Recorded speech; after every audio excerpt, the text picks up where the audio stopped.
এবার কবর কবিতাটাই কয়েকজন একসাথে বলবে, আসলে কয়েকজন একসাথে বলবে না, বলবে একজনই কয়েকজনের রূপে। এবার আবার আমরা কবর কবিতাটা নিয়ে ডাকতেছি আমাদের সাগরকে। সাগর,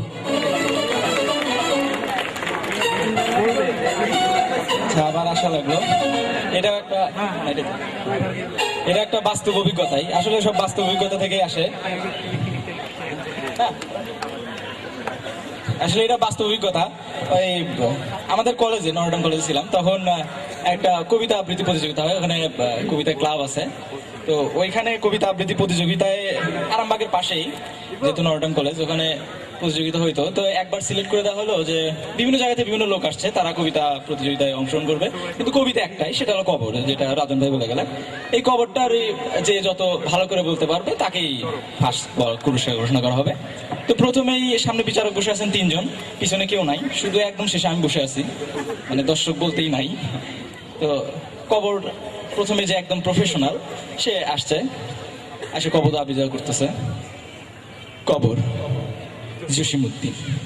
এইখানে তোর দাদির কবর, ডালিম গাছের তলে, 30 বছর ভিজিয়ে রেখেছি 2 নয়নের জলে। সে ভালো মার্কস পেয়ে চলে যায়। তারপরে যে আসে সে হলো স্থানীয় একটা নেতা।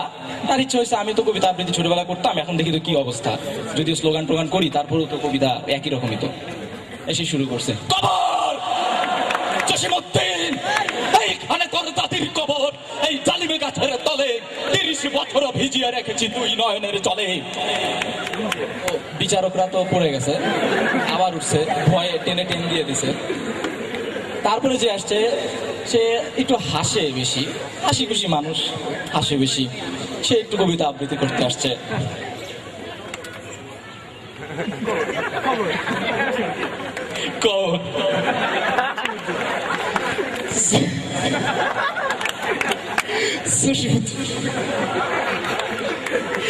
এইখানে তোর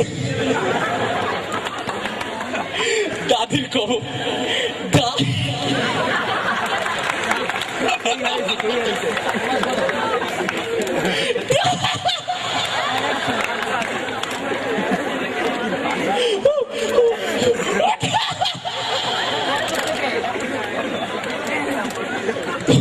সে বলতেই পারে না, না বলেই চলে যায়। তারপরে যে আসে সে ওই রকমই আর কি, একটু কাঁদে, একটু কাঁদে, একটু কাঁদে। সে আসছে,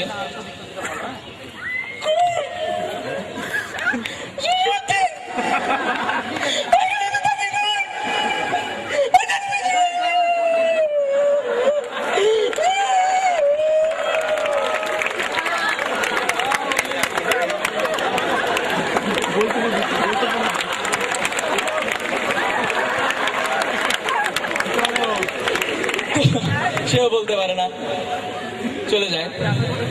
তো এরপরে যে আসছে সে একজন বৃদ্ধ, 80 বছর বয়স হয়েছে, সিনিয়র সিটিজেন।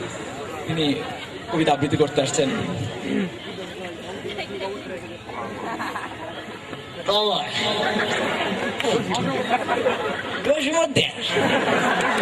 এখানে তোরা দাদির কবর, ডালিম গাছের তলে 30 বছর ভিজিয়ে রেখেছি 2 নয়নের চলে গেছে। তারপরে যে আসছে নেক্সট পারফরমান্স, সে আরামবাগের কাছেই, তো আরামবাগের কিছু লোকজন আছে বিখ্যাত, ফিমেলও না, মেলও না, ছেলেও না, মহিলাও না, আসলে এদের কোনো চয়েস ফর্ম পূরণ হয় না, মাঝামাঝি আদার্স পাবলিক, আরামবাগের হিজড়া। সে আসছে,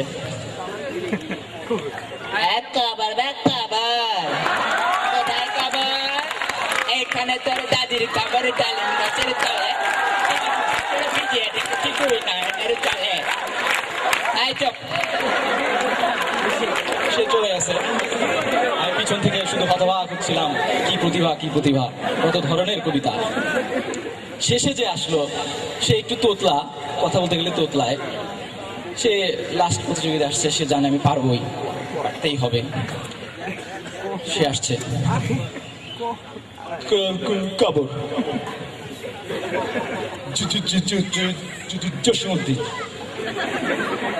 এইখানে তোর দাদির কবর ডালিম গাছে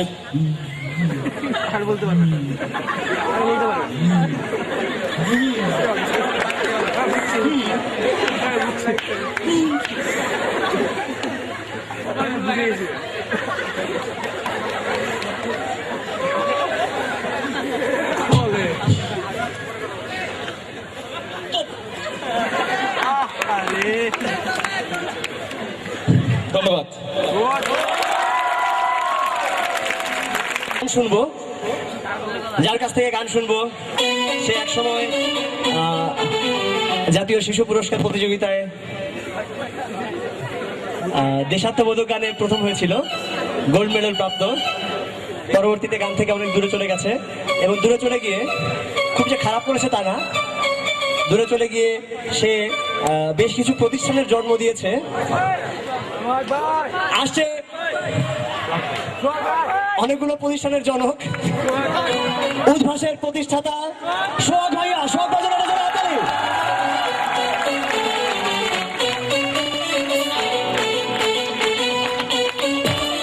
উদ্ভাসের অন্যতম প্রতিষ্ঠাতা সোহাগ ভাইয়া, তার কাছে আপনারা গান শুনতে চান।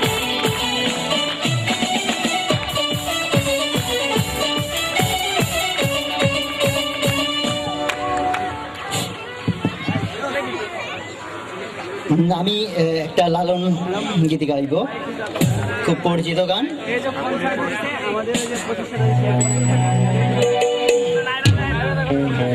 আর গানের লিরিক আমার মনে থাকে না, মাঝখানে এলোমেলো হয়ে যাবে, আর পুরাটাও গাইতে পারবো না। মিলন হবে কত দিনে,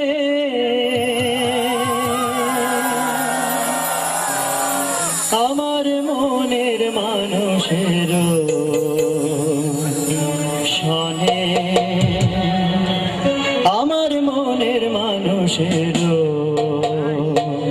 সনে মিলন হবে কত দিনে, মিলন হবে কত দিনে, আমার মনের মানুষের সনে, আমার মনের মানুষের সনে মিলন হবে কত দিনে, মিলন হবে কত দিনে, আমার মনের মানুষের সনে, আমার মনের মানুষের সনে।